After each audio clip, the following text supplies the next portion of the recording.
સાપની આ વસ્તુ ભાગ્યશાળીને જ મળે, ઘરમાં રાખવાથી રાતોરાત કરોડપતિ બનાવી દેશે।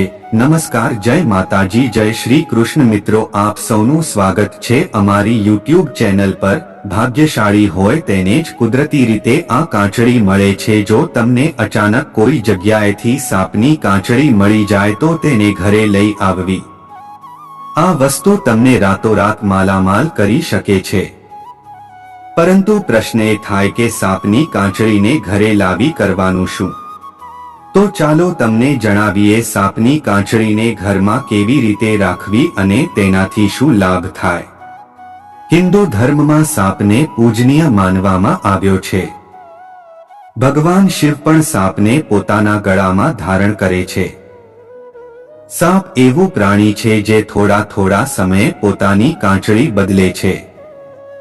સાપની કાંચળી એટલે કે તેની ઉપરની ત્વચા આપોઆપ થોડા સમયમાં નીકળી જાય છે। જ્યોતિષશાસ્ત્ર અનુસાર સાપની કાંચળી વ્યક્તિને ધનવાન બનાવી શકે છે। સાપની કાંચળીને ખૂબ જ શક્તિશાળી માનવામાં આવે છે। માન્યતા છે કે તેમાં એકાક્ષી નાળિયેર, એકમુખી રુદ્રાક્ષ અને દક્ષિણાવર્તી શંખ જેટલી શક્તિ હોય છે। તેને ઘરમાં રાખવાથી માતા લક્ષ્મીની કૃપા વરસે છે અને જીવનમાં ધન સંપત્તિની ખામી રહેતી નથી। માન્યતા એવી પણ છે કે સાપની કાંચળીથી ભૂત પ્રેતની બાધાથી મુક્તિ મળે છે અને ખરાબ નજરની અસર પણ દૂર થાય છે। હવે એ જાણીએ કે સાપની કાંચળી મળે તો શું કરવું। જ્યોતિષશાસ્ત્ર અનુસાર સાપની કાંચળી મળવી શુભ ગણાય છે। જો તમને રસ્તામાં ક્યાંથી સાપની કાંચળી મળે તો તેને ઘરે લાવો। સાપની કાંચળીને ઘરમાં રાખવાથી ધનની ખામી સર્જાતી નથી। કેટલાક લોકો સાપની કાંચળીને ફ્રેમ કરાવીને પણ રાખે છે।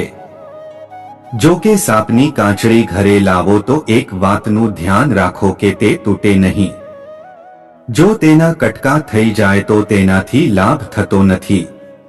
જો ઘરમાં નકારાત્મક ઉર્જા વધી ગઈ હોય કે પછી નકારાત્મક શક્તિથી ડર લાગતો હોય તો સાપની કાંચળીને પીસી તેમાં હિંગ અને લીમડાના પાન ઉમેરી લોબાન ધૂપ સાથે સળગાવી દો। આ ધુમાડો ઘરમાં કરવાથી નકારાત્મક ઉર્જા દૂર થઈ જશે।